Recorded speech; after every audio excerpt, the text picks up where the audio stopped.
Hello everyone, welcome back to my channel. இன்னைக்கு நம்ம பார்க்க போற ரெசிபி Tricolor பாஸ்தா. இதை எப்படி பண்றதுன்னு பார்க்க வாங்க நம்ம வீடியோக்குள்ள போகலாம்.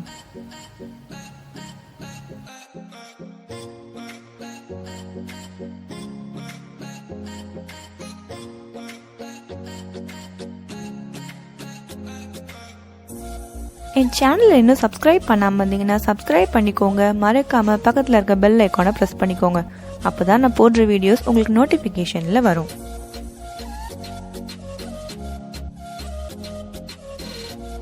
இந்த வீடியோ உங்களுக்கு பிடிச்சிருந்தா லைக் பண்ணுங்க. வீடியோஸை மறக்காம உங்க ஃப்ரெண்ட்ஸ் அண்ட் ஃபேமிலிஸ்க்கும் ஷேர் பண்ணுங்க. இப்போ தேவையான பொருட்கள் பார்க்கலாம். பாஸ்தா 3 கலர்ல எடுத்திருக்கேன். இது அந்த பாஸ்தா கூட கொடுத்த மசாலா. நான் இதில் 3 பேக்கெட் பாஸ்தா எடுத்திருக்கேன். அடுத்து எண்ணெய் தேவையான அளவு, தண்ணீர், ஒரு மீடியம் சைஸ் கேரட்டை குட்டி குட்டியாக கட் பண்ணி வச்சிருக்கேன், ஒரு மீடியம் சைஸ் வெங்காயம், சின்ன குடமிளகா 1, இஞ்சி பூண்டு விழுது 1 teaspoon, tomato sauce 1 table spoon, tomato ketchup தேவையான அளவு, ஆரிகானோ பவுடர் இது ஆப்ஷனல், உப்பு தேவையான அளவு.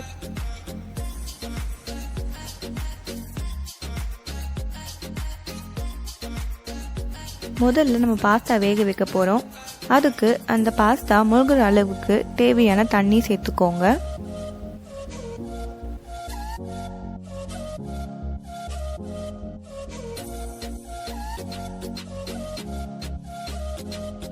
அடுத்து நம்ம அதில் எடுத்து வச்சிருக்க 3 பேக்கெட் பாஸ்தாவை சேர்த்துக்கோங்க.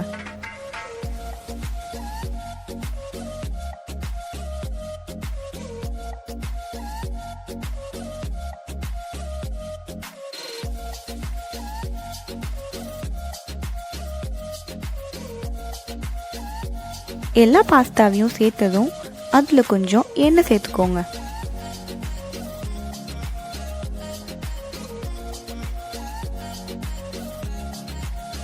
அது கூடவே அந்த பாஸ்தாக்கு தேவையான உப்பு.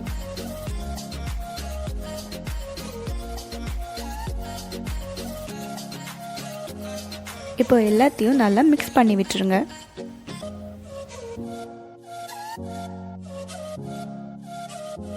இந்த பாஸ்தா நல்லா வேகட்டும். இப்போ பாஸ்தா நல்லா வெந்துட்டு இருக்கு. பக்கத்தில் ஒரு பவுலில் இந்த மாதிரி கோல்டு வாட்டர் வச்சுக்கோங்க. நம்ம இந்த பாஸ்தா வெந்ததும் அந்த பாஸ்தாவை எடுத்து இந்த கோல்டு வாட்டரில் போட்டுருவோம். இப்போ பாஸ்தா நல்லா வெந்துருச்சு. இதை எடுத்து நம்ம அந்த கோல்டு வாட்டரில் ட்ரான்ஸ்ஃபர் பண்ணிடலாம். அப்போ தான் அந்த பாயிலிங் ப்ராசஸ் ஸ்டாப் ஆகும். இல்லைனா எல்லாமே சூடாக இருக்கும் போது நம்ம நார்மலாக ஒரு பாத்திரத்தில் போட்டு வச்சோன்னா அது மேலும் மேலும் அது வெந்துட்டே இருக்கும். அப்போ அது ரொம்ப குழஞ்சி போக வாய்ப்பு இருக்குது. கோல்டு வாட்டரில் போட்டு கொஞ்சம் நேரத்தில் அதை வடிகட்டி இந்த மாதிரி எடுத்து வச்சோன்னா நல்லா உதிரி உதிரியாக இருக்கும்.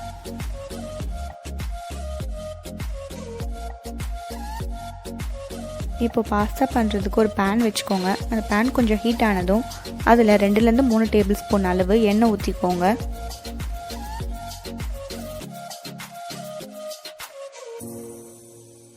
அதில் நம்ம பொடியாக நறுக்கி வச்சுருக்க வெங்காயத்தை சேர்த்துக்கோங்க. இந்த வெங்காயம் கொஞ்சம் பொன்னிறம் ஆகிற வரைக்கும் இதை வதக்கி எடுத்துக்கோங்க. இப்போ வெங்காயம் நல்லா வதங்கினதும் அது கூட 1 டீஸ்பூன் அளவு இஞ்சி பூண்டு விழுது சேர்த்துக்கோங்க. இஞ்சி பூண்டோட பச்சை வாசனை போனதும் அதில் கேரட்டும் குடமிளகாயும் சேர்த்துக்கோங்க.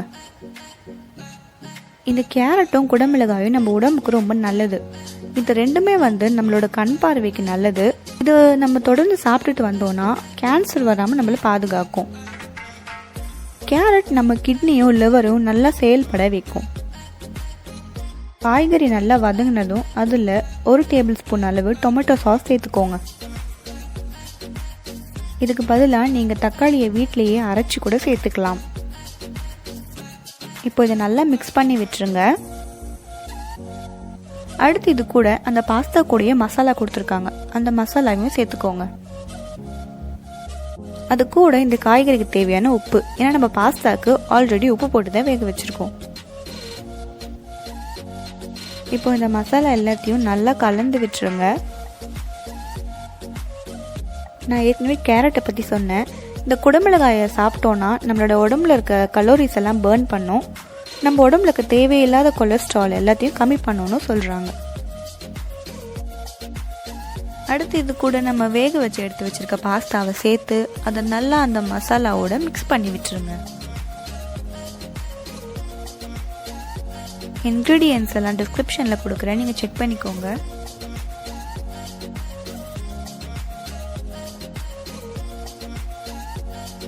அடுத்து இது கூட டொமேட்டோ கெச்சப் சேர்த்துக்கோங்க.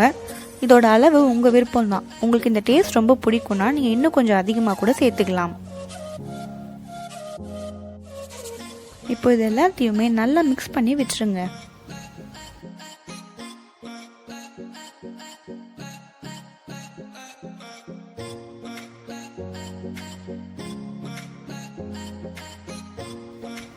ஃபைனலாக இது கூட நம்ம ஆரிகானோ பவுடர் சேர்க்குறோம்.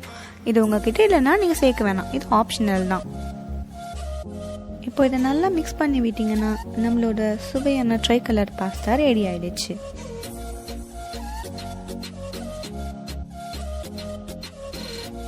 இப்போ இதை வேற பவுலுக்கு ட்ரான்ஸ்ஃபர் பண்ணிடலாம்.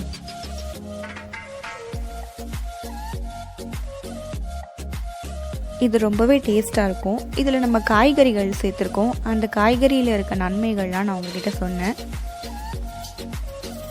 உங்கள் வீட்டில் நீங்களும் இதை ட்ரை பண்ணி பாருங்கள்.